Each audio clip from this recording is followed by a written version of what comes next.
The sun is out, the snow is gone, and now we can breathe a sigh of relief. Warmer days are on the way. Now's the time when many start to think about buying their next bike for the season, or getting to all those pesky repairs on the current ride that didn't make the cut last season. As you prepare to hit the mud, you want to be sure you're going to have the best ride for you that's closely tailored to your riding style. One that's well maintained and one that will provide you comfort and confidence whether on the trail or on the track. With the crazy Black Swan events totally thrashing the new and used bike markets, it can be a daunting task of where to start and how not to get screwed. Between a limited supply of brand new bikes, which are often pre-ordered and pre-sold, an influx of new riders escaping restrictions in the city, and vicious buyers snapping up absolutely every used bike that comes up for sale, it's been a real challenge to get any bikes, much less the perfect bike. So what can you do? Well, today's video is going to help you clarify and define your needs, as well as give you some options to get some seat time despite the crazy market. I'm Chaos from Chaos Bikes. Let's get started. So, part one is buying new. Well, if you want to buy new, there's some difficulties of getting your hands on a brand new bike over the last couple of years, even though buying new still seems to be the more popular choice. But with many major advancements in technology being made, weights being reduced, power to the wheel increased, it's no wonder so many are going this brand new route. You get out-of-the-box reliability, in-stock parts, and up-to-date information and product support, and many bikes can even be recalled if there are major issues through warranty.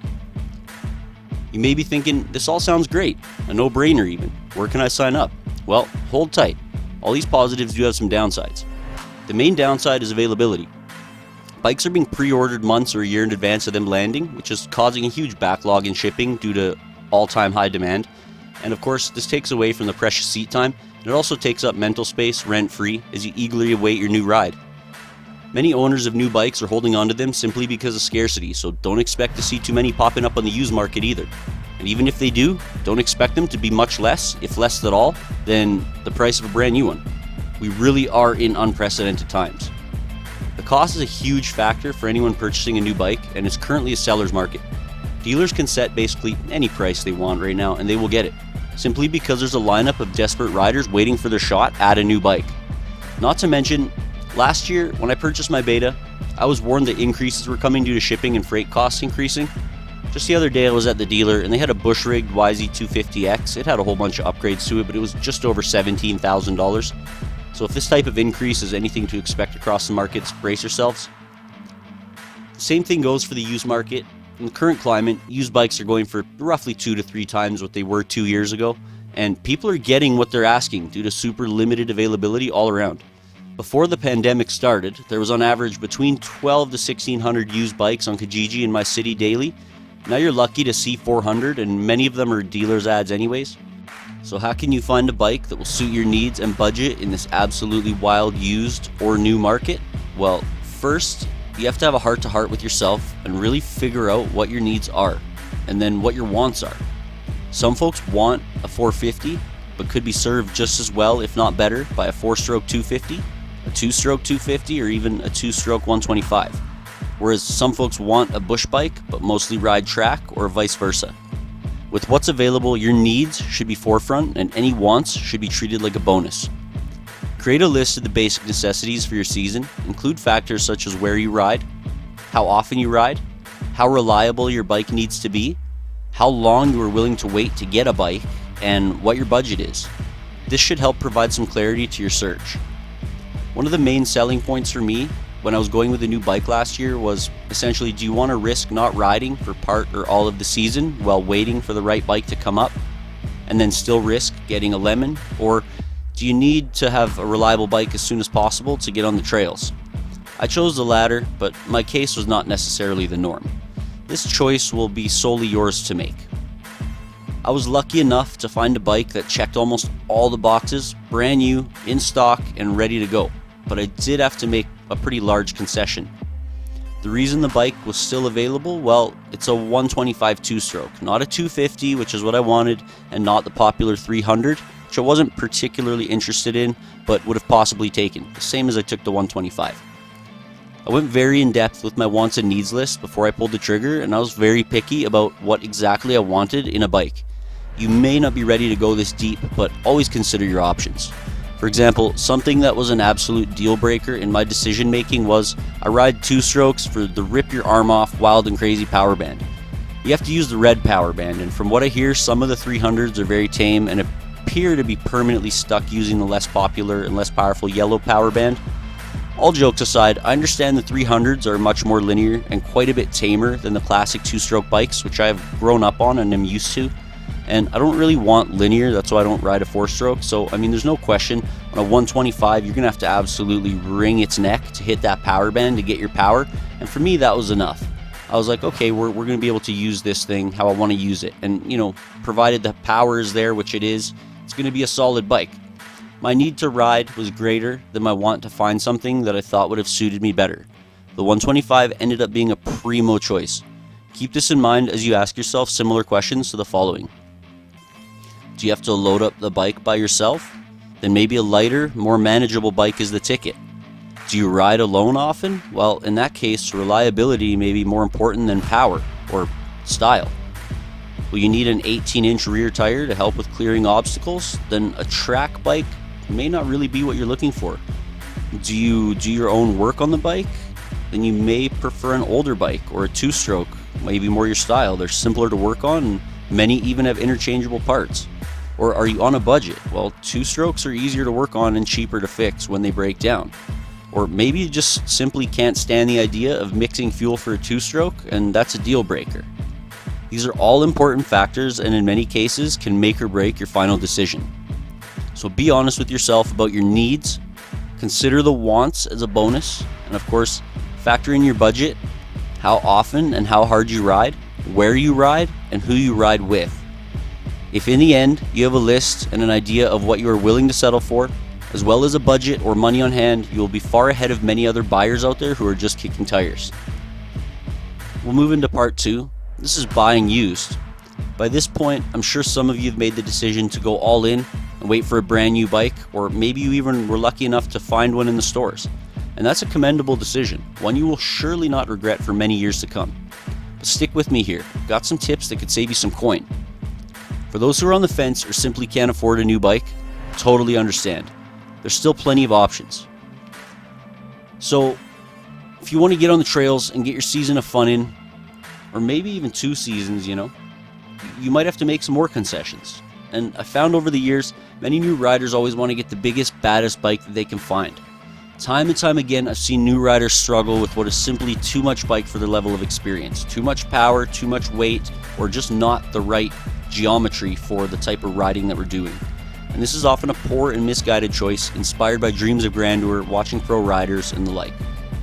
A choice which could easily scare a new rider off dirt bikes altogether, or worse. Way too much power is never good.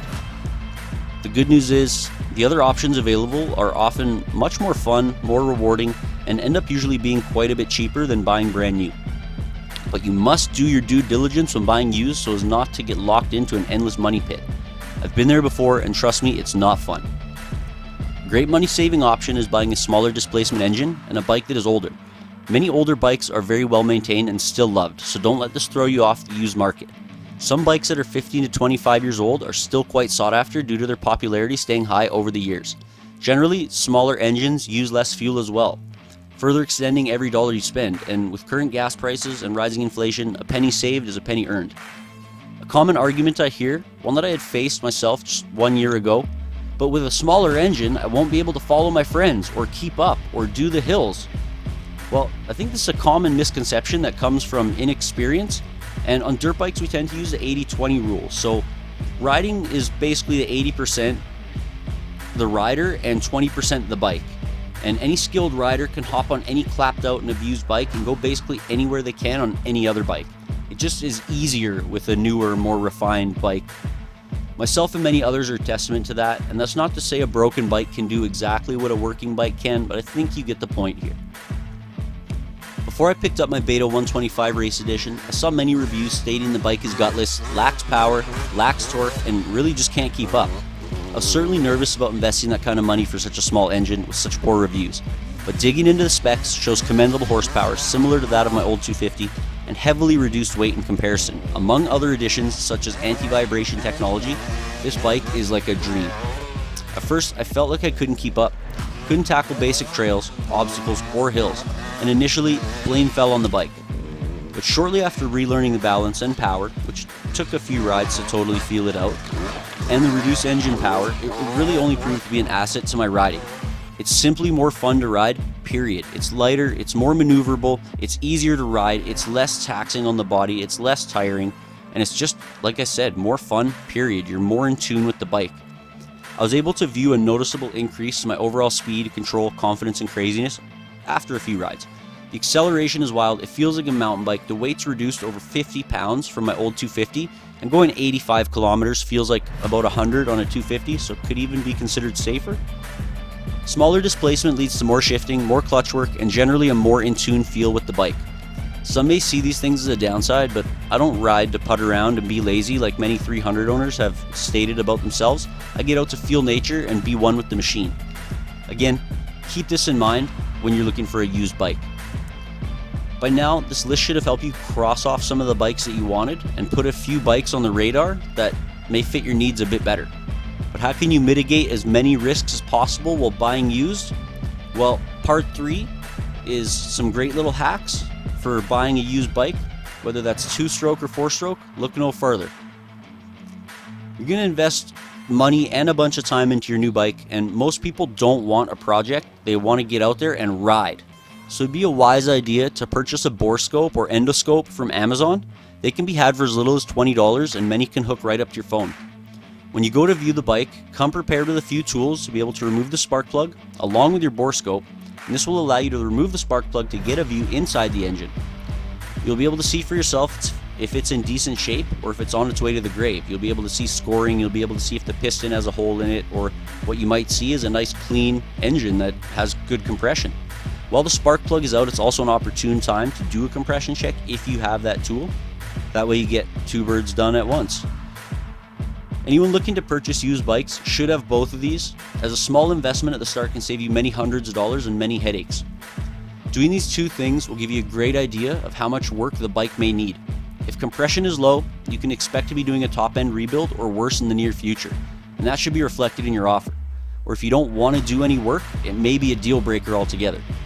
Simply checking the oil and smelling the gas are 2 other ways to see if it has been maintained, as well as how easy it starts and how well it idles. If you have fresh gas in there and the oil is freshly changed, there's a good chance the bike is well maintained. If it starts easily and it idles, there's again another good chance the bike is well maintained and probably gonna treat you pretty well. A seller who gets suspicious or one will not allow you to do these basic inspections should be himself considered suspicious and likely trying to hide something. In that case, walk away and dodge that bullet. More opportunities will always come up. I hope this has helped you clarify your desire to buy a new bike and helped you nail down your needs, and maybe even gave you a chance to take a deeper look into what type of rider you are. If you found this video helpful, informative, or entertaining, leave me a like. If not, leave me a dislike. I can still see them. Be sure to check us out on TikTok at Chaos Bikes Garage. Check out my website for a few items in the store and more at chaosbikes.com. And check out my other channel, Chaos Dubs, for crypto games and much more. Until next time, take care, be safe, and brap!